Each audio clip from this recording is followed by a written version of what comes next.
आज की वीडियो में हम लोग बात करेंगे कि क्या मैं कंपार्टमेंटल परीक्षा दे सकता हूं या नहीं दे सकता हूं। ये बहुत बड़ा सवाल है कि क्या आप इस बार कंपार्टमेंटल परीक्षा में शामिल होने लायक हैं या नहीं हैं। कौन कौन लोग इस बार परीक्षा दे सकते हैं, नहीं दे सकते हैं। नामांकन में कब होगा, कंपार्टमेंटल परीक्षा का रिजल्ट कब आएगा, कब होगा नामांकन, परीक्षा शुल्क कितना लगेगा। तो नमस्कार दोस्तों, मैं अभिषेक आपका अभिषेक ट्यूटोरियल पे स्वागत करता हूं। और आज की वीडियो में हम लोग इसी टॉपिक पे बात करने जा रहे हैं, क्योंकि कंपार्टमेंटल परीक्षा की खुशखबरी तो आप लोग को मिल चुकी है पिछले वीडियो में कि कंपार्टमेंटल परीक्षा जो है वो बिल्कुल होगा, 10th वालों का भी होगा और 12वीं वालों का भी होगा। तो आइए आज की वीडियो की शुरुआत कर लेते हैं। तो जल्दी से वीडियो को लाइक कीजिए, शेयर कीजिए और जल्दी से चैनल को सब्सक्राइब करके बेल आइकन पर क्लिक कर लीजिए। तो आइए वीडियो की शुरुआत हम लोग यहाँ पे .NET पे होगा। अब आपके सभी मैथ, फिजिक्स, केमिस्ट्री और बायोलॉजी डॉट का सफाया। बस अपने क्वेश्चन की फोटो खींचो, उसे क्रॉप करो और सबमिट करने के 3 सेकंड के अंदर उसका वीडियो सॉल्यूशन पाओ। क्लास 6 से 12 से लेकर NEET, IIT, JEE mains and advance के सभी डाउट का सफाया। दोस्तों, इसका एक और खासियत है, एक व्हाट्सएप नंबर दिया गया है 8400 जहां पर आप अपने प्रॉब्लम को सबमिट कीजिए और तुरंत 3 सेकंड के अंदर वीडियो सॉल्यूशन पा सकेंगे। तो जाइए, लिंक डिस्क्रिप्शन और कमेंट बॉक्स में दिया गया है, आज ही डाउनलोड कीजिए .NET ऐप को। तो यहाँ पे सबसे बड़ा सवाल ये है कि क्या मैं कंपार्टमेंटल परीक्षा दे सकता हूँ या नहीं दे सकता हूँ। ये बहुत लोगों का सवाल है, तो बिल्कुल ध्यान से सुनिएगा कौन कौन लोग परीक्षा दे सकते हैं और कौन कौन सो लोग जो हैं वो यहाँ पे परीक्षा नहीं दे सकते हैं। सबसे पहले बात करूँ तो आपको पता है कि कंपार्टमेंटल परीक्षा 2 से ज़्यादा विषयों के लिए नहीं होती है। चाहे आप 10वीं के हैं या 12वीं के हैं, आप अधिक से अधिक 2 सब्जेक्ट में दे सकते हैं और कम से कम 1 सब्जेक्ट में। ठीक है, 2 से ज़्यादा सब्जेक्ट में कंपार्टमेंटल परीक्षा का आयोजन नहीं होता है। पहली बात ये हो गई। दूसरी बात कि अगर आप कंपार्टमेंटल परीक्षा देना चाहते हैं तो आप इसी साल आपका एग्ज़ाम दिए होंगे, यानी जो 2020 में कंपार्टमेंटल परीक्षा देने वाले हैं वो 2020 में एनुअल एग्ज़ाम में बैठे हो वही दे सकते हैं। अगर आपने 2019 में परीक्षा दिया था और चाहते हैं कि इस बार कंपार्टमेंटल दें तो ऐसा नहीं हो सकता है। तो 2019 में जो फेल किए थे या क्रॉस लगा था या कम नंबर आया था तो वो लोग यहाँ पे कंपार्टमेंटल परीक्षा नहीं दे सकते हैं, सिर्फ 2020 वाले दे सकते हैं। तीसरी बात मैं ये बताने जा रहा हूँ वो जो बहुत ज़्यादा इम्पॉर्टेंट है, ठीक। और यहाँ पे बिल्कुल ध्यान से सुनिएगा, क्योंकि यहाँ पे बहुत लोगों को कन्फ्यूजन हो सकता है और आपका अगर आप कंपार्टमेंटल के लिए अप्लाई कर दीजिएगा तो भी आपका एडमिट कार्ड नहीं आएगा और आपका पैसा बर्बाद हो सकता है। तो बिल्कुल ध्यान से सुनिएगा मैं जो बताने जा रहा हूँ। सबसे पहले मैं बता दूँ कि चाहे आप 10th के स्टूडेंट हैं या 12th के स्टूडेंट हैं, ये जो नियम है वो सभी के लिए है। तो देखिए कि आपको पता है कि 10th और 12th में हिंदी और इंग्लिश जो है, ठीक है, 100 मार्क्स के, ठीक है। भले ही ये आपका 12th में थोड़ा अलग है, इंग्लिश आपका किसी के लिए 100 मार्क्स 50 मार्क्स के लिए है और किसी के लिए 150 मार्क्स के लिए। तो सबसे पहले मैं 10th की बात कर लेता हूँ। यहाँ देखिए हिंदी और इंग्लिश आपका 100 नंबर का है। अगर आप दोनों विषय में फेल हैं, हिंदी में भी फेल हैं और इंग्लिश में भी फेल हैं, तो ऐसी स्थिति में आप कंपार्टमेंटल परीक्षा में आवेदन नहीं कर सकते हैं।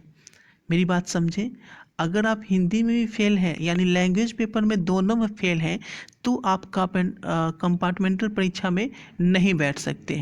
2 लैंग्वेज विषय में फेल विद्यार्थी कंपार्टमेंटल परीक्षा में भाग नहीं ले सकते हैं।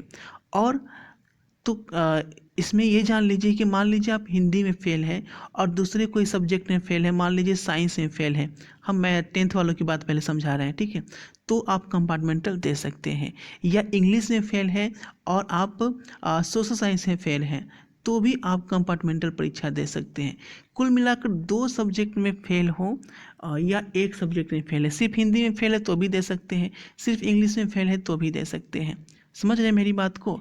2 सब्जेक्ट लैंग्वेज में फेल हैं तो नहीं दे सकते हैं और बाकी 2 सब्जेक्ट में दे सकते हैं। सिर्फ लैंग्वेज वाले 2 सब्जेक्ट आपका दोनों में फेल नहीं होना चाहिए, किसी एक में फेल होगा चलेगा। अब बात कर लेते हैं यहाँ पे 12th वालों के लिए। तो 12th वाले बिल्कुल ध्यान से देखिए, क्योंकि इनका सिलेबस थोड़ा अलग होता है। तो यहाँ पे हम कॉमर्स, साइंस और आर्ट्स तीनों की बात करने जा रहे हैं, तो बिल्कुल ध्यान से देखिएगा। सबसे पहले आप लोग का जो लैंग्वेज पेपर होता है उसमें कोई कोई लोग जो होते मतलब कि इस बार जो एग्ज़ाम दिए थे 2020 वाले, अब तो सिलेबस चेंज हो गया है, तो किसी ने हिंदी 150 का लिया था और किसी ने इंग्लिश 50 का लिया था। ठीक है, यानी जो हिंदी 150 का लिए थे वो इंग्लिश 50 का लिए थे, और जो इंग्लिश 150 का लिए थे वो वहाँ पे हिंदी जो है वो वहाँ पे वो 50 का लिए थे।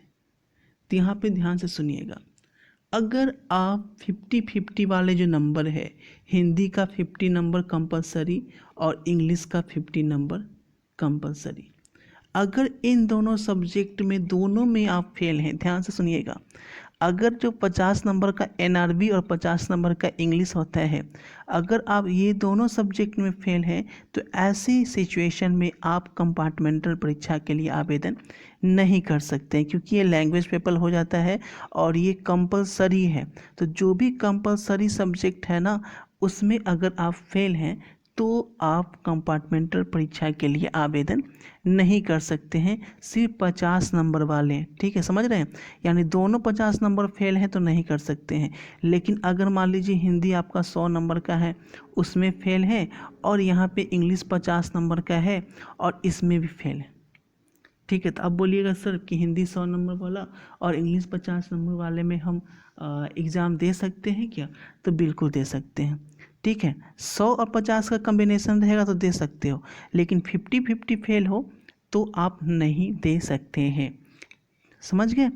और 100-100 का कम्बिनेशन है तो भी दे सकते हो। मान लो कि 100 नंबर वाले हिंदी में आप फेल हैं और 100 नंबर वाले फिजिक्स में आप फेल हैं, या नंबर कम है आप बढ़ाना चाहते हैं तो भी यहाँ पे आप दे सकते हैं। तो बिल्कुल यहाँ पे ये क्लियर हो गया पहला सवाल कि आप कंपार्टमेंटल परीक्षा दे सकते हैं या नहीं दे सकते हैं। ठीक है, क्लियर हो गया सबको कि इसी साल आपको पास किए हैं तभी दे सकते हैं, पिछले बार जो पास किए हैं या पिछली बार कभी एग्ज़ाम दिए थे फेल हो गए थे तो पुराने विद्यार्थी कंपार्टमेंटल परीक्षा के लिए आवेदन नहीं कर सकते हैं। बिल्कुल यहाँ पे ये जान लीजिए। अब यहाँ पे सबसे बड़ा टॉपिक ये भी आ जाता है कि परीक्षा शुल्क कितना लगेगा, क्योंकि लोग तो जान रहे हैं चलो कंपार्टमेंटल होगा, ऑनलाइन होगा कि ऑफलाइन होगा। तो यहाँ मैं बता दूं कि ये जो आवेदन की प्रक्रिया है ये ऑफलाइन होती है, चाहे आप कॉलेज के स्टूडेंट हैं या स्कूल के स्टूडेंट हैं, 10th वाले हैं या 12th वाले हैं, सभी का यहाँ पे जो प्रक्रिया होगी वो आपके कॉलेज में फॉर्म भरा जाएगा। वहाँ पे फॉर्म में आपको मेंशन करना होगा कि आप कौन कौन से सब्जेक्ट के लिए कंपार्टमेंटल एग्ज़ाम में बैठना चाहते हैं, वहाँ पे भरना पड़ता है आपको।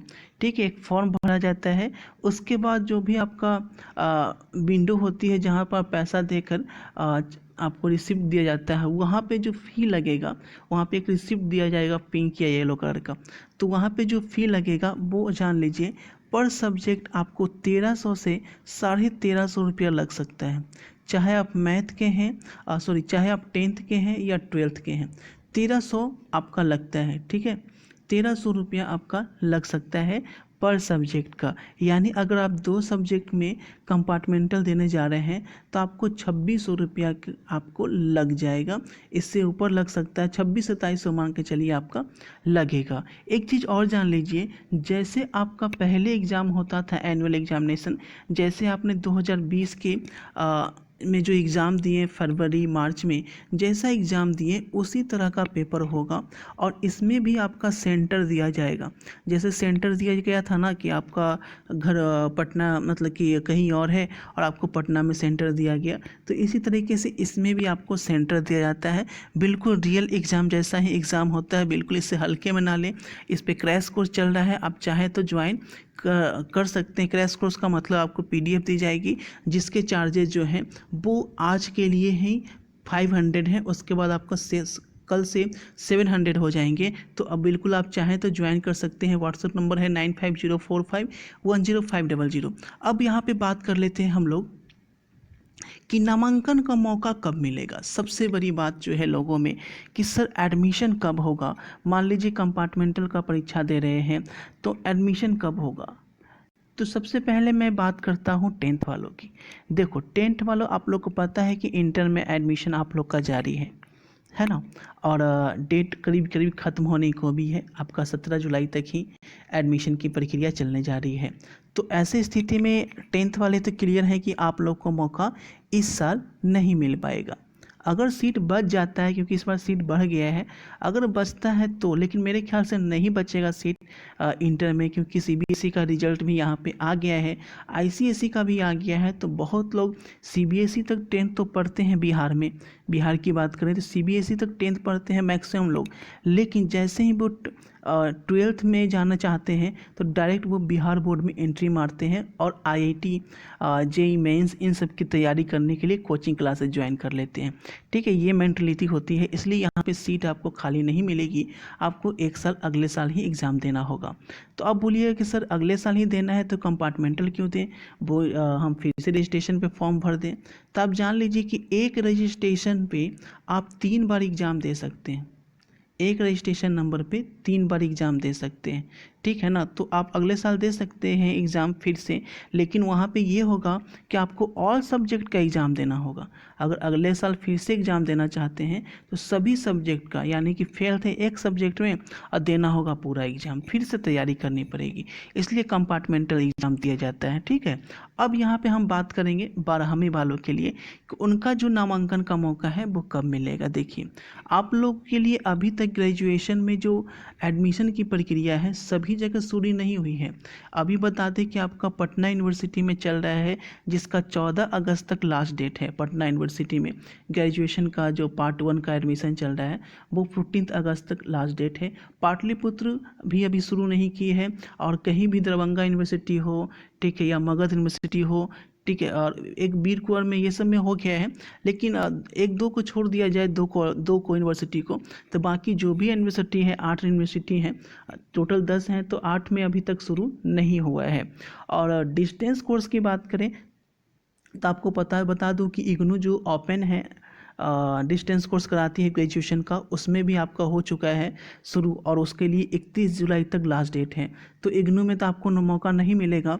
बाकी अगर एग्ज़ाम यहाँ पे टाइम से हो सकता है, तो अगर कॉलेज में सीट बाकी रह जाते हैं तो आपको मौका किसी किसी कॉलेज में मिल सकता है। तो यहाँ पे आप लोग के लिए थोड़े से पॉजिटिव चांसेज हैं। ठीक है।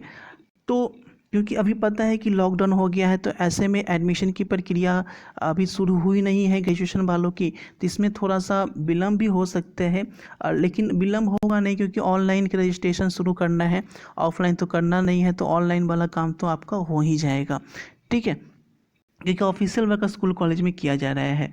तो बस ये अपडेट आपको देना था। आई थिंक सारे सवाल का जवाब मैंने दे दिया है। यहाँ पे अगर कोई भी सवाल छूट गया है तो आप कमेंट बॉक्स में कमेंट कर दीजिए, मैं अगले वीडियो में शामिल करने की कोशिश करूँगा।